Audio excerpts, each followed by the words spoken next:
Okay. Hello, good morning, everybody. It's a pleasure for me to be here in this morning with these panelists. We are going to do the first roundtable in this pavilion in the Energy Day. We are going to talk about the industrial decarbonization with electrification, renewable hydrogen, and energy storage. The industrial sector represents approximately 24% of the global greenhouse gas emission. Industrial decarbonization is key to achieve the goals set in the Paris Agreement, which means transitionally away from fossil fuels. Industrial electrification, along with the deployment of renewable energy and other energy vectors, will enable this process, particularly vectors such as renewable hydrogen, related products, methanol, ammonia, and SAF, biogas, together with other storage technologies, will become essential for the decarbonization of energy-intensive industries as well as hard-to-abate sectors. Decarbonization is the core of the new industrial policies aligned with sustainable development, a circular economy, and economic growth. To speak all about this with the different technologies, we have these four impressive speakers. I'm going to introduce themselves, and then we will have like two blocks. Like we have 1 hour for this roundtable. We will have these two blocks, and then we will finish with the last summary. First, I'm going to present in order. We have the lady here, Elena Viñes. Elena serves as the Commissioner of the Spanish Financial Market Authority, CNMV, and chairs the European Platform on Sustainable Finance. She also co-chairs the recently established Task Force on Net Zero Policy. Additionally, she is a member of the Climate and Environment Advisory Council of the European Investment Bank and formerly of the UN Secretary General High-Level Expert Group on Net Zero Pledge. Then we will have Luc Stens, Director of Strategy and Sustainability in MOVE. It was CEPSA before.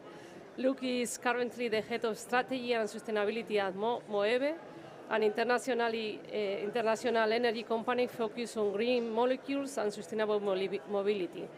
MOEVE's positive motion strategy centers on ambitious decarbonization goals, including large-scale clean energy projects in hydrogen and biofuels. Before joining CEPSA, Luc worked at Shell for 15 years, where he held various senior finance roles in the renewable business and M&A. Luc holds an executive MBA from INSEAD and is a CFA charter holder. Then we have Rafael Mateo. I think everybody knows Rafael. Thank you for being here, Rafael. Rafael is CEO of Acciona Energía, has nearly 20 years of experience in the renewable energy sector, and has played an active role in the global shift from fossil fuels to renewable energies. He has held leadership positions in Endesa and Acciona, overseeing broad generation portfolios in Spain and Latin America.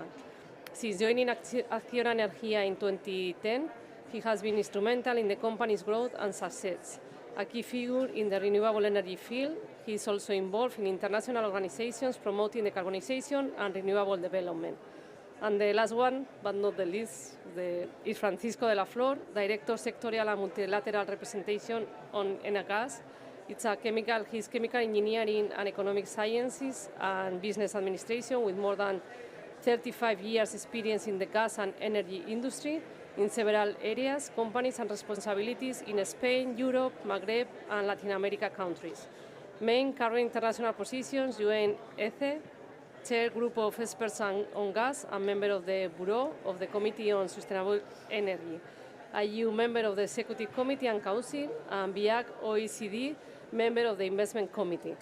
After these curriculums, these CVs, we will start with the two blocks. The first block is the exploring decarbonization strategies and technologies, and the first question is for Elena.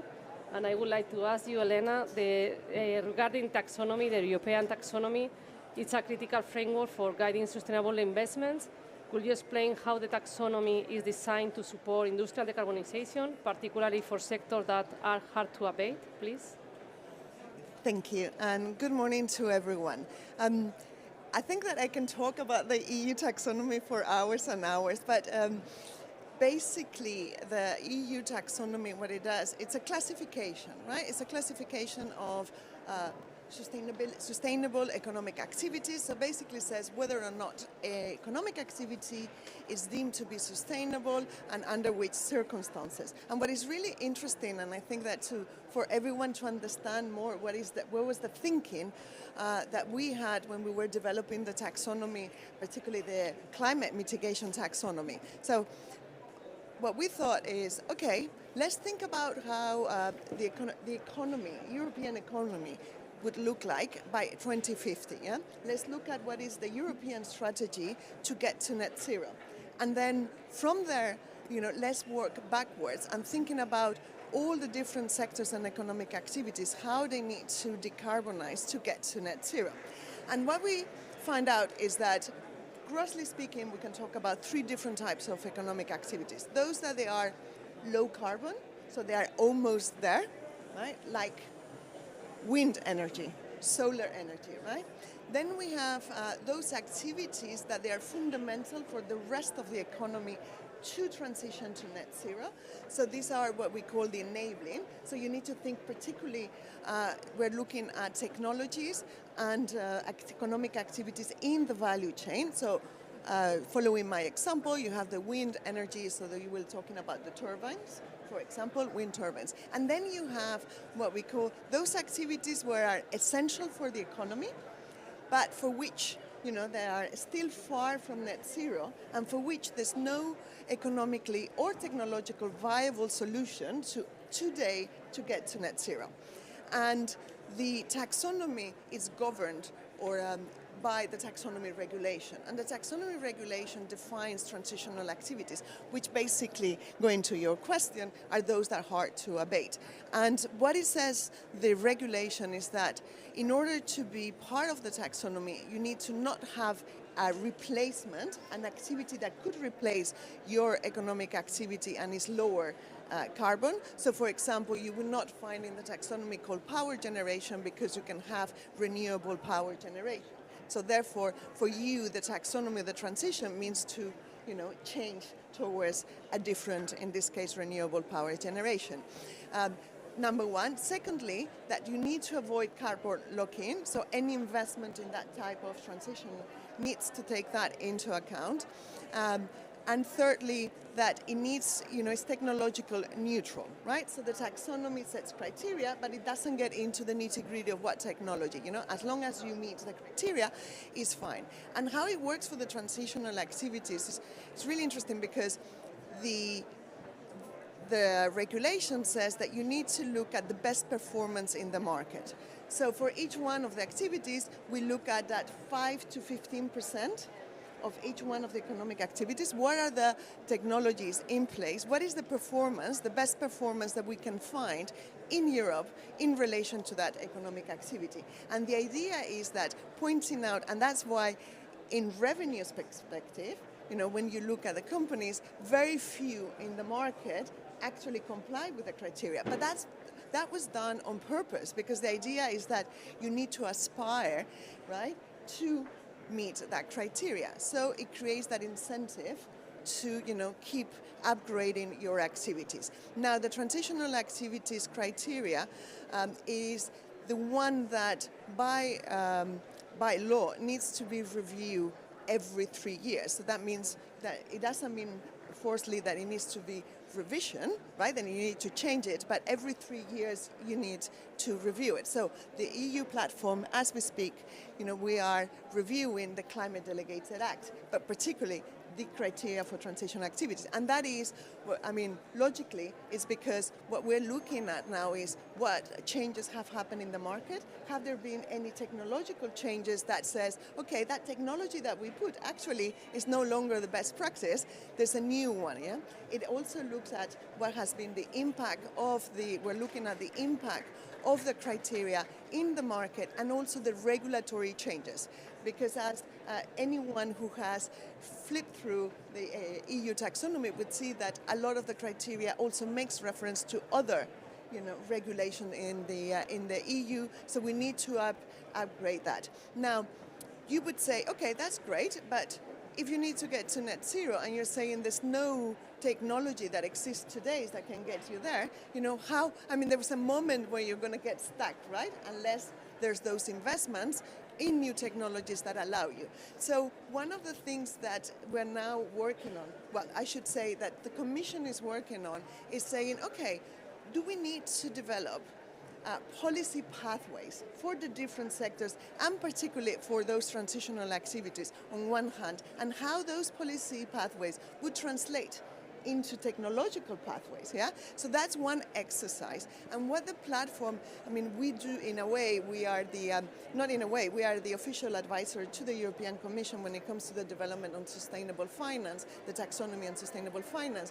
And what the mandate that we got from the European Commission was, you need to develop a methodology to start monitoring capital flows to sustainable investment. And let me explain to you very quickly how this works, because I think it's of interest of everyone.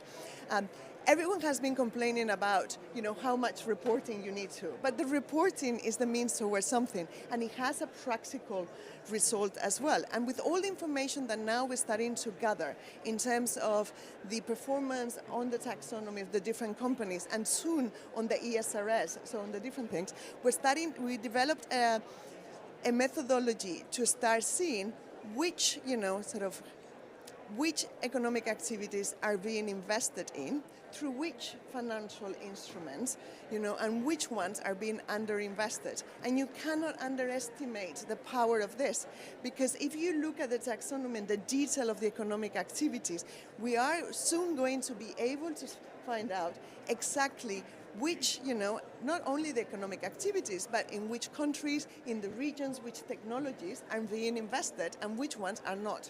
And that conversation, when you put together on one hand the technological pathways, and on the other hand, the flows, the financial flows, I think we will have sufficiently material, in a way, if you allow me to say that, to then start sitting around the table with the industry to say, okay, do we need to rectify, some of the policy assumptions? Where do we need to put those policy incentives? And in a moment where there's so much competition for public funding, we need to be very targeted on where we put that money to incentivize private capital. So that's a little bit, sort of like where, from my perspective, we should move on in terms of the hard-to-abate economic activities. Thank you. Thank you, Elena. It's a very constructive conversation. I think it's important that we adapt the technologies with the market and its investment, and we need something, some framework how to do it. Thank you. I will continue with Luke. I have a question before. It's how we say mueve in English. We say mueve, we say mueve, or how is it? I don't know. That's a great question. Thank you. Thank you for inviting us. Yeah, the answer is the same as in Spanish, so mueve. Mueve, okay, thank you. So we try to do a bit of education around the rebranding of our company. Okay, correct, thank you. I will ask you the question. It's like, Moeve is actively involved in strategic sustainability. How does Moeve, as both industrial consumer but as an energy provider, analyze the tests facing forward? And what challenges do you see in the adaptation of these strategies? And could you provide insight into how Moeve collaborates with the stakeholders to advance renewable energy integration in hard-to-abate sector, please? Thank you. Luke. Yeah, thank you very much for the question. So hard-to-abate sectors are a key topic at most of the COPs. I think we're working away at the electrification parts of the energy system. Not easy to do, but we're making real progress there. The hard-to-abate sectors are the next real wave that we need to tackle. And if you've looked at the numbers of the taxonomy, then you'll see that we're quite far away in terms of actual investments taking place to get us close to net zero. So at Moeve, we have a strategy that we launched 2.5 years ago called Positive Motion, which is very much focused on re-gearing our assets, the assets that we have today, particularly in the south of Spain, which has very great energy costs because it has higher radiation levels in the south of Spain, very good wind speeds, there's a lot of space available. There's a lot of industrial partners around our existing operations, and we can leverage a lot of the synergies. There's port infrastructure available as well. And if you think about these type of value chains that you need to construct, you need all those building blocks together to be able to set up the first large hydrogen or e-fuels projects, which is what we're doing today in our company. So this is very exciting. We think we have a really advantaged position in the south of Spain to put all those building blocks together. Our ambition is to build 2 gigawatt of electrolyzer capacity by the end of the decade, and also to be one of the largest players in Europe in second generation biofuels, which leads us to a huge transformation of our company and more than 50% of cash flow coming from sustainable sources. If you think about your definition of capex, opex and revenues, we're targeting the revenues and the EBITDA side of the game with a lot of capital investment in the next couple of years. So it's not just about future investments, it's about actually generating cash flows from those projects. Now this is super important for a number of sectors, and I think that's where your question was geared at. So first of all, in mobility, and that's not really the topic of conversation, but it has a real implication here. It's very hard to abate emissions in aviation, for instance, in shipping and maritime, but also in some parts of road transport. So this is where we need biofuels today, which are drop-in fuels that you can put into your engines today, up to 100%. They reduce CO2 emissions by up to 90%. So they're an accessible, affordable solution today that we need to really push. And the challenge in biofuels is really to scale up and to be able to construct projects at the right size, to be able to do this in an economically efficient way, and to get the feedstock in place. And that's a global limitation if you think about hard to abate sectors, where the natural limitation of feedstock at a global scale will be a cap in terms of that growth. But it's an important short-term solution that we're working on. I think in the slightly longer term, we believe e-fuels are incredibly critical in mobility. So you talked about SAF and you talked about ammonia, you talked about methanol as well. These are derivatives of hydrogen, and we need a lot of green hydrogen to be able to produce those products. The challenge today is that they're far too expensive, so we have to bring down the cost curves of these molecules, and we believe the only way to do that is through large-scale projects, so you're able to reduce, for instance, the balance of plant costs of these type of operations, and also to get public support and subsidies in place to be able to generate these kind of projects. Because today, by themselves, standalone, they're not efficient. Then there's a few other sectors that are also really important in the hard-to-abate sector. So if you think about industry, for instance, we currently, and we've been operating energy parks for the last 60 years, we have chemical plants that also need a lot of hydrogen. And this is where the regulation becomes very important, because there's different ways to be able to get to that hydrogen and to decarbonize. So you've got what we call RFNBOs, renewable fuels of non-biological origin, but there's also bio-based hydrogen that you could put into your refineries, for instance, or your chemical plants to decarbonize a large part of the system. The game there will be in terms of regulation, so the translation of RED III at the European level into national legislation, and trying to understand what the minimum requirements are there, and trying to push our customers to go beyond the minimum compliance. And this is something that we have the benefit of operating these assets, so we understand what the dynamics are. We're our own customer in that sense already, but we think we have to work with our customers to basically move more quickly. This is really important because 90% of emissions for most companies are scope 3, right? So we talk a lot about reducing our own emissions, but in the end, if we want to solve this problem, we need to go to our customers. So in Mueve, we've designed a much more customer-centric strategy to really think about the long-term decarbonization plans of our customers and how we can do that. So for agriculture, it's different than for industry. For industry, it's different than for mobility. We need to be very close to those customers and have the molecules and solutions in place to be able to do that. You asked a little bit about challenges as well. There's quite a number of challenges. On some of the other panels that we've been on, we've heard this as well. The key thing is regulatory stability. We need to understand the framework that we work in. If we want to have this demand generation of compliance mandates and also beyond compliance demand for these type of products, then we need to have a stable regulatory framework. We need to have fiscal incentives in the short term. That requires subsidies, and people sometimes say, well, you know, people are paying for this, it's taxpayers' money. That's how it always starts, right? If look at wind energy, look at solar energy. This is the point of inflection that we can achieve. So regulatory stability is incredibly important. Agile permitting processes and just having a very efficient system around that in different countries in the European Union. It's a patchwork, and every country has its own approach, I think, is also incredibly important. But the public policy aspect of it is not to be underestimated, and this will not happen unless we're able to really work together with public policy makers and have stable, understandable, simple, fast regulation in place. and then building that ecosystem, right? So how do we work with our suppliers upstream, with our partners, with our customers in the end to really drive that decarbonization journey? And so this is much more complicated than renewables because the number of pieces in the chain are a lot more, and the value chain is more extensive. So you need to put that ecosystem together and work collaboratively, and that's what we're trying to do, and inviting everybody to come and join us on that journey. But nobody can do this alone, is what everybody's saying, and in our part of the value chain, that's definitely true. Thank you. Thank you very much. Look, I totally agree with you. It's a huge value chain now, and we have to be all together, the ecosystem. Also, I think we have a lot of barriers, but we have probably an opportunity talking about regulation, because we have approved in the European Commission the gas package, and we have to do the transposition to the directive as well in 2 years. Maybe it's not so quickly, but we have an opportunity there as well for putting all this ecosystem right, no? Probably. Thank you. I will continue with Rafael. Rafael, it's as I mentioned before, a leader in renewable energy.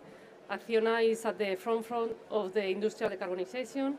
Could you discuss how is the Acciona's approach to powering energy-intensive industries through renewables and the challenges in scaling this approach? And also, is the energy storage currently needed in the current European electricity system, and how we can promote these investments?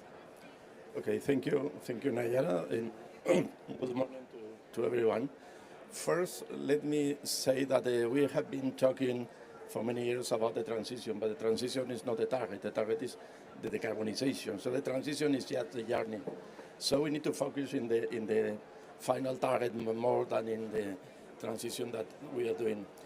Let me say that for many years in our company, we started in the renewable sector 20 years ago in the side of the generation, but for many years we have been discussing in the sector about the trilemma, the energy trilemma, how to combine affordability, sustainability, and security of the energy.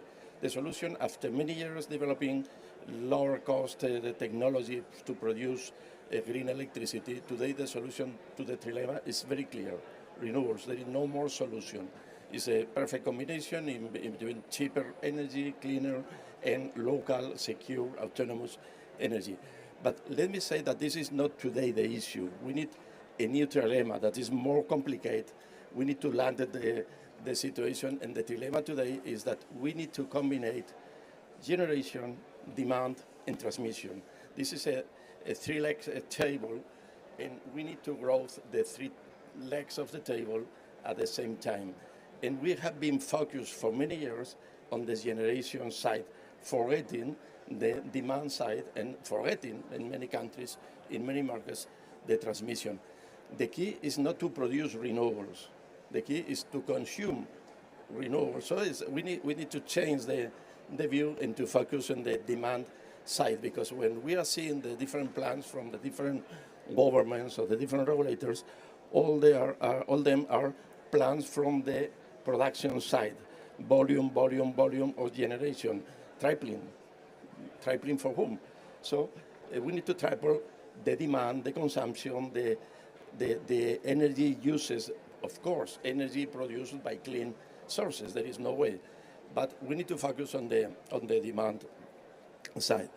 Let me say that we are doing, as a company with many years of experience in renewables, we have been the top one green utility in the world for 9 consecutive years, according with an American magazine. But now we need to focus on the demand side. Probably we need to stop in some markets the new capacity of generation in order to promote the demand or the consumption of clean energy to equilibrate again the table, because we are operating in 20 international markets, some markets with excess of generation, lack of transmission, and the generation is not arriving to the consumer. So we need to regulate, we need to plan better the three legs. What are we doing? We are offering to the customers, to the industrial customers, to the electric-intensive industry, not just PPA. We started offering PPAs maybe 25 years ago in Mexico. We signed the first PPA with clean energy in the world in Mexico 22 years ago. But now that we are offering is energy as a solution, energy not as a product, energy as a service. So we are offering, of course, a PPA of renewables, but we can offer to them efficiency, engineering to improve to be more efficient in the consumptions, certificates, green hydrogen, lighting. Let me say that, for example, not many people know we are operating from our central control room, not just our fleet of 15 gigawatts in the world. We are operating 6,000 store departments of Zara around the world, and we are managing the lights or the air conditioning from our central control room because we are offering to the customers a holistic approach. We can offer storage, we can offer all the technologies because we have internally the expertise in all type of clean technologies. And let me talk about batteries that we were talking. We are operating batteries. We started with batteries, battery plus solar, battery plus wind in a small size, 1 megawatt, maybe 15 years ago, with a demonstration project. It's okay from the technology point of view. It's very easy combination. But today we are operating a huge battery in Texas, in the US, 200 megawatts, 190 megawatts, 2 hours of storage. But we need to be careful about which is the use of storage, because at the end, the storage is something to resolve the scarcity. But we are operating in some markets where there is no scarcity. We don't have price, a signal of a scarcity price. We don't have a scarcity of the product. So to invest more in the system, in storage, or in any case of additional devices is not making sense today. Probably it's much better to invest in the demand side. So in my view, we need to promote the electrification of the consumers. Probably all the public money needs to go more to the demand side today than to the offer side, because in some markets, especially in the OECD economies, they are almost saturated of generation, and we need to consume more. We are suffering in renewables 3 or 4 problems, 3 or 4 risks that at the beginning of history was very, very easy, because you install the wind farm or you install solar panels, you connect, and everything is ready, and the energy was going to the grid and making money, so everything was too easy. But today we are suffering some new problems that probably they are going endemics. First, the problem of Q, the volume. We are suffering curtailments. That is new in the market, not just physical curtailments because lack of transmission, also economical curtailments because a very low price of the electricity, lower than the variable cost of the generation, so it's much better to stop the generation. So we are losing an investment, we are losing the time with the investment. So first, the risk of Q, the risk of P, price, cannibalization of price, because the excess of renewables at the solar hours, but lack of renewables at the peak hours. So we need more wind, less solar than wind. Let me say that we are installing in the world 5, 6, 7 times more solar than wind, and so it's not going to be a solution because we are having a very low price at solar hours, but a very still expensive price when the energy is necessary at wind, at night, in winter, and also the risk of air regulation. So all the regulatory bodies at state level, regional level, municipal level are trying to do something around this business of renewable. So we are suffering a lot of risk, but we need to focus all the effort in the electrification of the economy. Okay, thank you very much, Rafael. Well, I think there are some barriers as well in electrification, as you mentioned as well, and also I agree that in the PNIEC, in the NEX, in English, the National Energy and Climate Plans, they are more focused, at least in Spain, on the production, and we need how to balance the production and the demand as well. I think I will continue with Francisco de la Flor, with Paco. I will ask the question how the significant role of the gas infrastructure sector as well. I think the electrification, electricity and gas, they have to be combined as well. How do you see the role of renewable hydrogen in transforming traditional gas infrastructure for industrial decarbonization? And if you can share any planned projects at Enagas that aim to integrate renewable hydrogen or biogas, biomethane, and what impact do you anticipate this will have on industrial emissions? Please, Paco. Thanks, Nayara, for the question, and good morning, everyone. Quite early in Spain, if you are just watching on the streaming. I would try to first to complement what the previous speakers already said, but I would also have to say that in principle here, as you said at the beginning, I have two hats. I will use two of my hats. Of course, I work for Enagas, but I'm also the chair of a group of experts on gas in the United Nations. So that, as we always say in the United Nations, this is about decarbonization, and I completely agree with what Rafael said. It's about decarbonization, and decarbonization can be achieved following different pathways. One of them is the electricity, of course.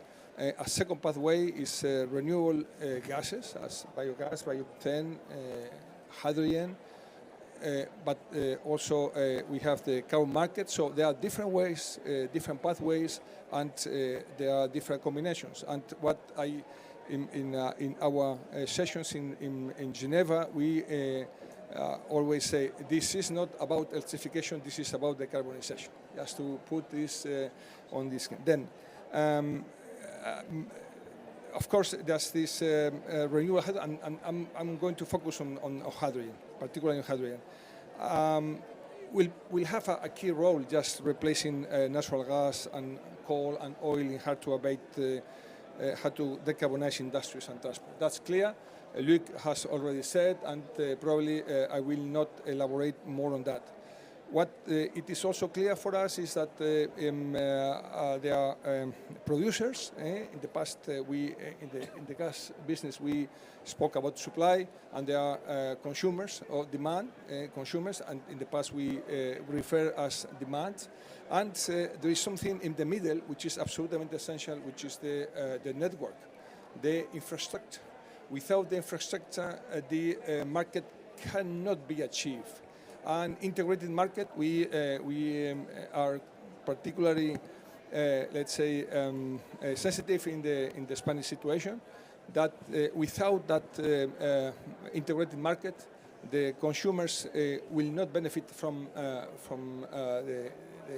the capacities of the production, or supply and demand, production and consumption. Then, what is Enagas doing in that sense? Is just to let's say connect supply and demand, production and consumption. Just concrete activity. Last year, from September to November 2023, we launched a test for interest of companies in the development of hydrogen ecosystem. The companies here participated in that call for interest, together with 200, in total 206 companies participated, and presented a total of 650 projects, 65% of which declared production, and showed a potential production of up to 7.9 million tons by 2030 in Spain, with a demand of 1.4. In a more realistic approximation, we could be talking about a production of 2.5 million tons and a demand of 1 million tons. These results confirm that Spain has the potential to become a reference in the hydrogen hub in Europe. Then, for instance, by promoting, by establishing the Iberian Corridor, which is conformed by H2Med project and the Spanish backbone network. Both are promoted by Enagas, and this corridor is one of the of those considered in Repower EU. And we rely that this backbone, by the year 2030, or by the time this is built, will be able to send to Central Europe consumers, namely Germany, up to 2 million of green hydrogen produced in the Iberian Peninsula. It means around 10% of the Repower EU demand target and 20% of the internal production. And I see that these companies are actively contributing to this. Then this is what we did last year, and today what we have in place is the launch of the call for interest was for the Spanish market, and last week this was on November 7. 4 countries, Portugal, Spain, France, and Germany, with the operators of 4 countries, took a step forward, just making H2 Med a reality, and bring this hydrogen from produced in the Iberian Peninsula, we are speaking about Spain and Portugal, to the industrial heart of Europe. So a second call for interest was launched for this H2 Med project. And we try to identify not only the infrastructure that were already, let's say, routed after the first call of interest, but the infrastructure needs of the stakeholders of this hydrogen value chain, as producers, the marketers, distribution companies, etc. So the market consultation is of this call for interest is the platform is open and available until December the 18th, and we encourage as the different stakeholders, promoters, but consumers, which is absolutely essential. Without consumption, production has no relevance. We are encouraging all the interested parties to participate in this broad ambition project, which is just to check the interest in the full corridor and therefore identify the infrastructure that are needed to be built to serve this market. Thank you. Thank you, Francisco. I think the renewable hydrogen is or will have a main role as well in the decarbonization. It has as well some barriers. Probably the demand is not so much barrier, but maybe the price. We haven't talked too much about the price, but it could be another issue as well for the moment, as Luke mentioned before. If we continue to the second block, we spent so much time on the first one, like 45 minutes, so we have 15 minutes now for the second one, but we will try to go a little bit more quickly. Then Elena as well has to leave maybe in some minutes, so I will start with her again, and then I will come back to Francisco. So the first block, it was more decarbonization strategies and technologies, and now we are going to talk more about how to implement and the partnerships and future perspective that we can have in different sectors and vectors. And for Elena, talking more about taxonomy again, you can give us some how can companies best position themselves to attract sustainable finance under the EU's taxonomy, please? Yes, thank you. It's a real challenge to talk about the entire package of sustainable finance in like 3 minutes, but I'll do my best, yeah? Because in order to really understand how the taxonomy works, you need to understand that the taxonomy, yes, it's the cornerstone, the central piece of a bigger puzzle, but it acts together with the different other regulations, so the other different pieces of the puzzle. And I think the best way of explaining how it works is through an example, yeah? And the companies in the panel are going to excuse me for oversimplifying, how it works, yeah? Imagine I'm the CEO of a electric utility, yeah? And I have, to make it very simple, I have 4 plants, yeah, 4 power generation plants, and I am, as conscious, about the need to decarbonize and how the competitiveness of my company passes through, it's very important to the sustainability that I reach net zero as soon as possible. So I'm going to start developing my transition plan. And what I do, the first thing I can do is I take the taxonomy, I go to my first plant, and I go like, okay, what is my carbon intensity? Okay, it's below 100, so I meet the substantial contribution criteria. I'm not going to go through all the rest of the criteria for do no significant harm, but I check. Oh, my first plant, is taxonomy aligned.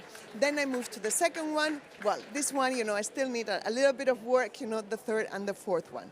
So the second thing I do then is I'm like, okay, I'm going to take a physical risk assessment of my plants to see whether or not I need to make them resilient. Yeah? So I do that, the consultants come back to me and said, you're actually quite well, well placed, your plants are fine, except for the fourth plant, which is in a flood risk area. So what you need to do is A, B, and C, and this is going to cost you that much money. Yeah? So with that, I go back and I start doing the numbers. And what I find out is that I'm 25% revenue aligned with the taxonomy because my first plant, generates 25% of my revenues. And that when it comes to the adaptation and my plan to start to upgrading first the second plant to become taxonomy aligned, let's say in 3 years, then that I make the numbers and is roughly speaking responds to 50% of my capex for the next 3 years. I write my capex plan, and with that, after the first year, if I have implemented, if I have invested 50% of my capex, with that, what do I do? Okay. A couple of things. The first thing is then I go to a bank, imagine, and said, I'm going to issue a green bond, it's going to be taxonomy aligned for financing that 50% of my capex, right? And the bank is going to be quite happy because I'm going to and on top of it, I'm going to meet all the criteria of the European Green Bond Standard. And the bank is happy for 2 reasons. One is because there's a huge demand in the investment community for that type of products. The second reason is that the bank himself has to report against the taxonomy, and of course that makes their numbers look better. So that's one. I can also ask, instead of a green bond, a series of green loans. The other thing that is really important to understand is that from then on, all my shares, so whether I'm talking about equity or general purpose bond, will have 2 numbers attached to them. One is the 25% revenue, the other one is the 50% capex. And why is this important? Because then you need to look at the financial market in Europe, and the financial products that either have a sustainable investment objective or have environmental characteristics. And all those financial products have to report against the taxonomy from a revenue and a capex perspective. And guess what? Today in the European Union, the financial markets, more than 56% of the entire market is ESG. So that means that I, as an investor, as I'm creating my portfolios, I have an incentive. I actually, if I have, imagine 2 companies that are looking financially, equally interesting, and for some of my funds, prefer that, that has a higher taxonomy alignment. And you would say, okay, that's really good, that's the theory, but what is happening on the ground? Very quickly, I would say that until the 6th of May, only having the reporting of the 1,700 largest companies public listed in Europe, we have already accounted for 414 billion of investments. A gross of that has come from the utility sector, but also from the automobile, from the real estate. So we're starting to see different sectors moving forward. The second thing is that we have started looking with sell-side analysts what's been the impact in the financial markets. And guess what? This correlation that we're starting to identify between taxonomy alignment and financial performance. So that's how the taxonomy works. And the end goal is to help companies to access finance for the transition, but not only access finance, but hopefully in a few years, it would be cheaper finance. Thank you. Thank you so much, Elena. I think it was a little bit more than 3 minutes, but it's okay. You had to explain a lot of things, so that's great. Thank you for sharing us. I will continue with Luke's stance, talking about again the strategies. What are the partnership or collaboration that Moeve consider vital in advancing the renewable hydrogen technology for industrial applications, and if you can share some examples for sustainability strategy and cost-effective for the cost-effective decarbonization, please. 2 minutes, 3 minutes. Thank you very much. I'll be very brief. We need a lot of collaboration, as mentioned before. We need suppliers and the supply chain to work in the right way, and having the right level of demand at the global level helps to build those large-scale supply chains. So we've signed agreements with ThyssenKrupp and with Siemens for electrolyzer technology, for instance, but that will need to develop because that's part of the cost equation that we're trying to solve for. On the offtake side, we strongly believe that you need a few strategic partners rather than trying to sell molecule by molecule. And that means that you go into long-term agreements for long-term offtake, because that stabilizes your cash flow profile and your risk in the project. And it also allows you to scale. So it's very important to not just have one customer in one site and then another, because the logistics, as you well explained, Francisco, is still a few years away. The hydrogen backbone is going to take a while. Shipping hydrogen is also quite difficult to other parts of the world today. You can do it with ammonia carriers, but there's a cost angle to that as well. So having an ecosystem close by with a few strategic customers is for us the most important priority. There's a few other things on the upstream side as well that we try to do, but I would say in terms of supply chain, fixing that, and in terms of offtake, having very clear strategic long-term partnerships is key.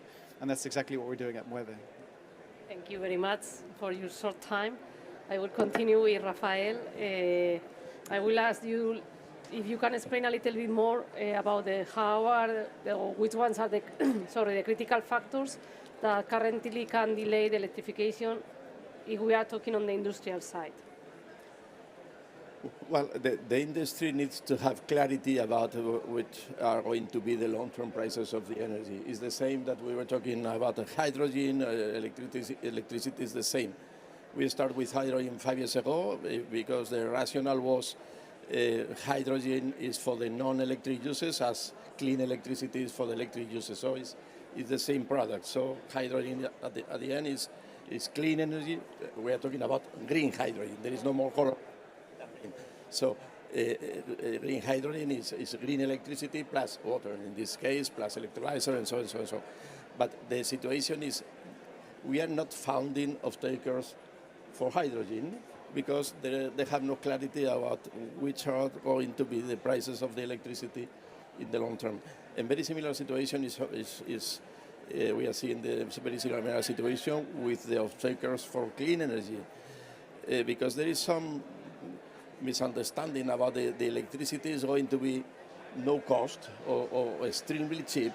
That is not true. It's not going never to be true because to produce electricity is every day more difficult. To produce clean electricity, to produce solar is not having value. So let me say it, solar electricity is a product with no value because some hours nobody is paying nothing for this product. So it's an invaluable product. We need electricity when we need. So we need, and to produce electricity when we need for at night in winter is more difficult. To build a new wind farm today takes 8 years, maybe 10 years ago talks 2 or 3 today because permitting, layout, social acceptance, that is okay. We need to do the things well. We are doing investment for the next 50 years, so we need to spend 2 or 3 years doing the things well during the social acceptance period or during the environmental permitting period and so on and so. But there is a big uncertainty about which is going to be the price of the electricity. More permitting period, more expensive turbines because the turbines today are more sophisticated, bigger, taller, more efficient, more expensive in terms of capex. The construction is more complicated because the size of the turbines. So the electricity is never going to be cheap. And some of the off-takers are still thinking that hydrogen is going to cost $2 per kilo, electricity is going to cost $20 per megawatt hour, but they need to change the mind. And today, nobody is deciding to sign a long-term hydrogen purchase agreement or power purchase agreement because there are a lot of uncertainty about it. That we need to do is to put the public money in the case of hydrogen in the demand side, because the cost of hydrogen, we are jointly with Enagas, we are operating the first small 2.5 megawatts of electrolysis plant in Spain, still with technical issues. So we are in this business, we are in the same status we were in renewables 20 years ago. We need to learn a lot in terms of technical solutions, but the cost of hydrogen for the off-taker is something around $6-7 a kilo, not $2. So someone has to fill the gap, at least at the beginning, and this is key to develop more. Thank you, Rafael. Totally agree. I mentioned before the issue for me is the price of hydrogen, although there are some barriers on technologies and so on, but for me is the price. But Enagas is working I'm concentrating on at European level now. Is Enagas well positioned as gas transport operator in Europe? If you can tell us, Francisco, a little bit more about the cross-border collaboration with Europe and how we could support a decarbonized and competitive industrial sector with this infrastructure from Spain to Germany or other countries in Europe, please. Absolutely, yes. The collaboration. For years, we were collaborating within ENSO-G.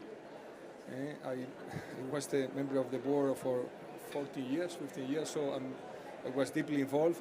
And also ENSO-G with ENSO-E, just the electricity operator. So we have, let's say, more, probably 15 or more years of collaboration. And now the collaboration will also start with what was going to be called ENSO-H, that finally was named ENNOH, European Network of Operators of Hydrogen. So the collaboration, we have the experience. In our case, as said before, in the Iberian Peninsula, France and Germany, we started a very enhanced cooperation because we are launching this common call for interest. So this is the, I would say, the highest level of cooperation, because at the end of the day, our goal is just to build the infrastructure that the market will request. Infrastructure that, keep in mind that deserves or needs lead time of 5, 7, 10 years. So we need to start now to think throughout the lines and start now all the permits and everything, if we want this infrastructure to be in place by the time the production is in place and the demand is requesting that. So, and final point, we do have right now the framework, the regulatory framework that was approved last year. The framework that extends it was called the Hydrogen and Decarbonized Gas Directive and Regulation. So we already have in place the framework and other facilities, financial facilities, and other regulations, detailed regulations, so that the frame is there, and now it's time to start. To continue and to enhance and to deep dive on that collaboration. And we will do that. We are here together, and the future is quite clear, the ambition is there, and our willingness is to have this cooperation. Thank you. Thank you very much, Paco. And thank you all the speakers. And I will just conclude, like, we have the technologies, although we see that we have some barriers in all the technologies probably. We have to continue to continue with the strategy, on long-term strategy 2050, but we have some goals 2030, 2040, so on. And I think all the technologies are value. We have to think about technology neutrality, and the goal is so ambitious for 2050 that all the technologies, I think they will have their space. They have to compete themselves, and we have market for everything. And I will conclude like that for the industry. They're giving some issues regarding how to do it. We have explained that. Thank you very much.